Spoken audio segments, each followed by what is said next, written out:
মানুষে নিতেছে না তো ইয়ারা আপনার কাস্টমাররা নিতেছে না। এক হইলো আবার আপনার পাইকারের দোকানে পড়ে রয়েছে লেবু কিনতেছে না কেউ। এই না এটা অনেক দাম দিয়ে কিনছি, এখন কমে বেচতেছি, লস করে বিক্রি করতেছি এখন। না আমদানি এরকম আমদানি নাই, কিন্তু আমদানি কম থাকা সত্ত্বেও মানুষের ওই যে প্রথম যে দাম বাড়াতে এখন মানুষ খাচ্ছে না। আমাদের এখন লসে, এই যে এখন পুরাই লস। আমরা যে দাম দিয়ে কিনছি এখন এই এখন কমে বিক্রি করতেছি, কি করবো? তারপরে পাবলিক নিচ্ছে না, কাস্টমাররা নিচ্ছে না, এখন পাবলিক লেবু খাচ্ছে না। না না না নিচ্ছে, ওই যে আপনার মনে করেন যত 2টা 3টা একটা করে নিচ্ছে এইরকম।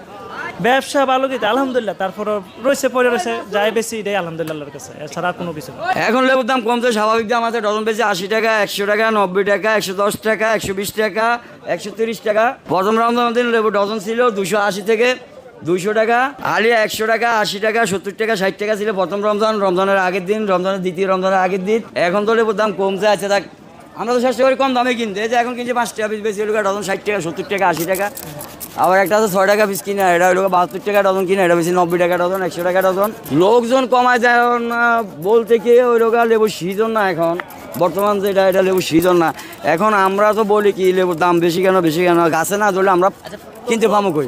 এখন বেশি ছিল কেন এটা তো আমি বলতে পারি না, এটা আমি কিনে আনি বেশি। দাম কমার কারণ কি, আপনিও মুসলমান আমি মুসলমান, আপনি যাচাই করেন লেবু বাগানে যান, দেখেন দাম কম কিনা বেশি।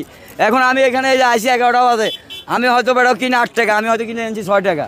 গাছে তো একই ফল, আগেও যে ফল